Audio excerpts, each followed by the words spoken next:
Ethereum मर्ज हर जगह इसका चर्चा चल रहा है। 15 सितंबर की डेट है जो ये अपग्रेड होने वाला है Ethereum network oblique Ethereum blockchain में। तो ये है क्या एक्चुअली में, इसका अंडरलाइन क्या रीजंस है, क्यों हो रहा है और क्या इसके इम्प्लीकेशंस होने वाले हैं, सब कुछ डिस्कस करेंगे ये टेक ट्यूजडेज के इस लेटेस्ट एपिसोड में। मेरा नाम है captain Shashank and you are watching the captain's podcast. और अगर आपने चैनल को सब्सक्राइब नहीं किया है तो जरूर सब्सक्राइब कीजिए, बिकॉज हर हफ्ते ऐसी ही वीडियोस हम आपके लिए लेके आते हैं।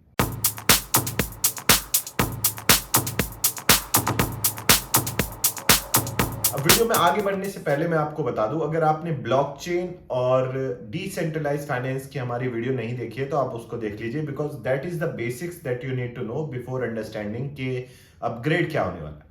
बट इन शॉर्ट अगर मैं समझाने की कोशिश करूं तो सेंट्रलाइज सिस्टम क्या होते हैं पहले वो समझिए।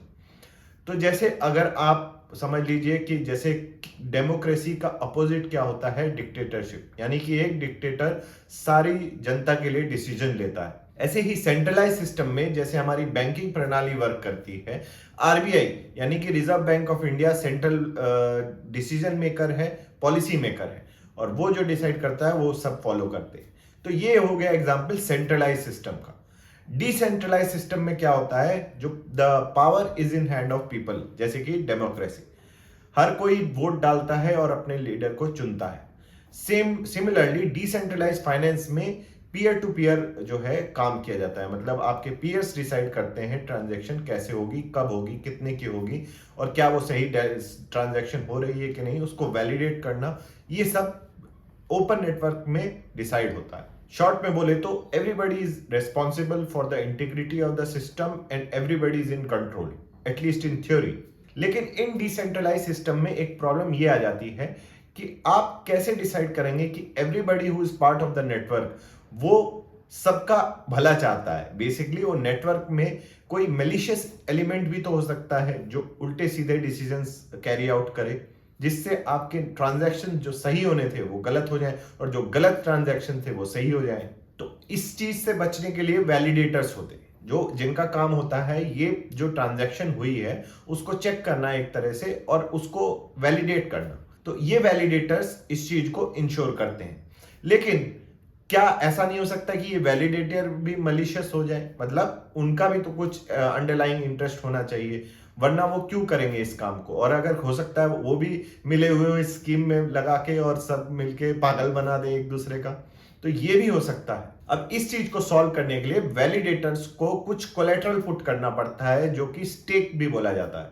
यानी कि आप कुछ स्टेक कर रहे हैं, जैसे आप कुछ अपना इन्वॉल्व कर रहे हैं अपने चीजों को, जिस वजह से आपकी इंसेंटिव अलाइन हो जाते हैं नेटवर्क के इंसेंटिव के साथ। अगर वैलिडेटर्स अपना काम सही करते हैं तो दे कैन बी रिवॉर्डेड, मतलब उनको रिवॉर्ड दिया जा सकता है। और अगर वो कुछ गलत काम करते हैं जो सही नहीं है, उसकी वजह से उनके ऊपर पेनल्टी भी लगाई जा सकती है, और जो उन्होंने स्टेक या कोलेटरल पुटअप किया था वो सीज भी किया जा सकता है। तो इससे इंसेंटिव अलाइन हो जाते हैं नेटवर्क के भी, वैलिडेटर्स के भी, और जो पार्टी ट्रांजैक्शंस कर रही है। तो इस बेसिक प्रिंसिपल पे पूरा ब्लॉकचेन वर्क करता है। वैलिडेटर अपना कुछ कोलेटरल यानी कि स्टेक पुटअप करते हैं और सब लोग मिलके आपस में नेटवर्क में एक कंसेंसस बनाते हैं। कंसेंसस मतलब सब मिलके एक ही चीज चाहते हैं और वो वैलिडेट की जा रही है। अब ये जो हमने कंसेंसस की बात की, ये कैसे अचीव होता है उस पर एक बार नजर डालते हैं, बिकॉज यहीं पे जो आके चीजें चेंज होने वाली। तो एक तो तरीका होता है प्रूफ ऑफ वर्क।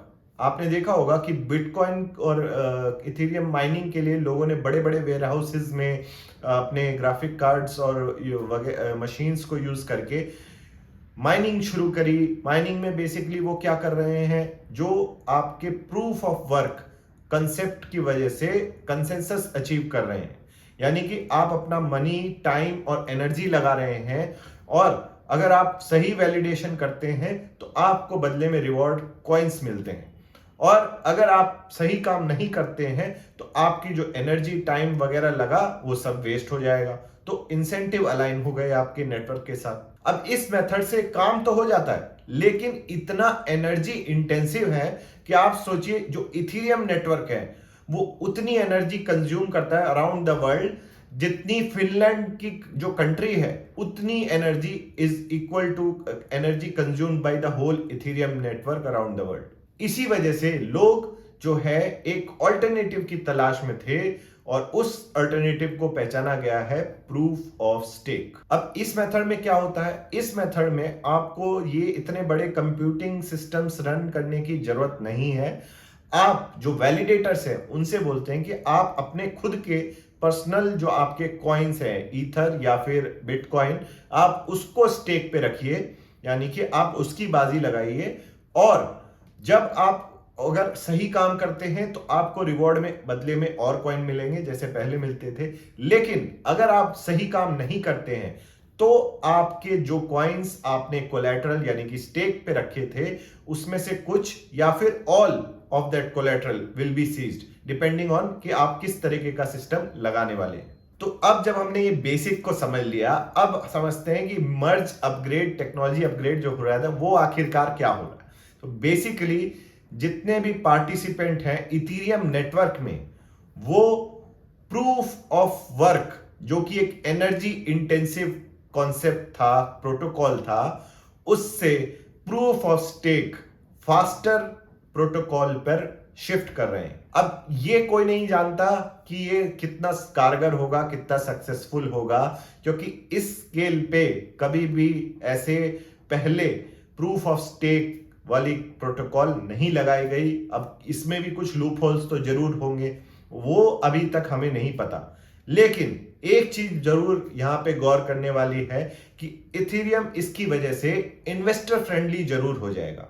कैसे, ये समझते हैं। बहुत ही सिंपल है। जो पहले एनर्जी की कंजम्पशन होती थी इथेरियम नेटवर्क के द्वारा, वो रिड्यूस होके 99.95 कंजम्पशन परसेंट ऑफ कंजम्पशन कम हो जाएगी, यानी कि सिर्फ 0.05% कंजम्पशन रह जाएगी एनर्जी की अब after shifting to this upgrade. इससे और क्या होगा कि जो आपकी application which are built on Ethereum network उनको बहुत फायदा मिलेगा और इसी वजह से इन्वेस्टर्स का इंटरेस्ट इसमें बढ़ता जा रहा है। और इसी के ऊपर एक बैंक ऑफ अमेरिका का नोट भी आया था जिन्होंने बात करी। नेक्सस म्यूचुअल करके एक इंश्योरेंस कंपनी है जो इंश्योरेंस पॉलिसीज बेचती है। इथेरियम नेटवर्क के ऊपर बिल्ड उसका नेटवर्क है जिसके थ्रू वो अपनी इंश्योरेंस पॉलिसीज बेचती है। किस चीज के लिए?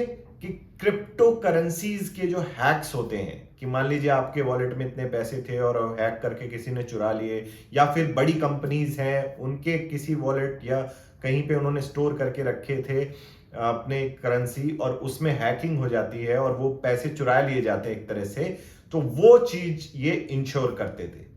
अब आमतौर पे इंश्योरेंस कंपनी का बिजनेस मॉडल क्या होता है कि आप मल्टीपल लोगों से इंश्योरेंस प्रीमियम कलेक्ट करते हैं, उस मनी को पुल इन करके आप गवर्नमेंट बॉन्ड या जो सेफ एवेन्यूज ऑफ इन्वेस्टमेंट हैं उनमें इन्वेस्ट करते हैं ताकि आपको उस पर रिटर्न मिलता रहे और उसी रिटर्न और इनिशियल कैपिटल को जो आपको मिला है उससे आप इस तरह के इंश्योरेंस पे आउट करते हैं। लेकिन ब्लॉकचेन पे जब ये चीजें होती हैं जैसे नेक्सस म्यूचुअल करती हैं, उनके पास ये अब गवर्नमेंट बॉन्ड और इन सब चीजों में इन्वेस्ट करने का ऑप्शन मौजूद नहीं है। लेकिन अब जब ये मर्ज अपग्रेड हो जाएगा तो क्या होगा कि नेक्सस म्यूचुअल जैसी कंपनीज वो अपनी मनी स्टेक कर सकती है, यानी प्रूफ ऑफ स्टेक प्रोटोकॉल को यूज करते हुए वो अपनी जो ट्रांजैक्शन है उनको वैलिडेट करेंगे और बदले में उनको रिटर्न मिलेंगे जो सेफ समझे जाएंगे as equivalent to government bond, ऐसा माना जा रहा है। अब ऑन ग्राउंड ऐसा होगा कि नहीं ये तो समय बताएगा, बट इन जैसी कंपनीज के पास ये एवेन्यू आ गया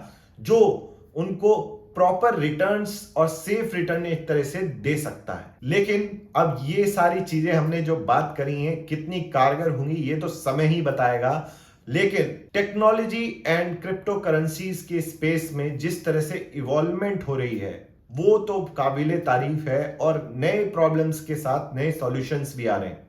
आप क्या सोचते हैं इस बारे में? क्या आपको ये मर्ज समझ आया? अगर समझ आया तो इस वीडियो को लाइक करें और अगर आपके इस पे कुछ डाउट्स हैं तो कमेंट करके बताएं और I will try my best to answer them and I will see you in the next episode.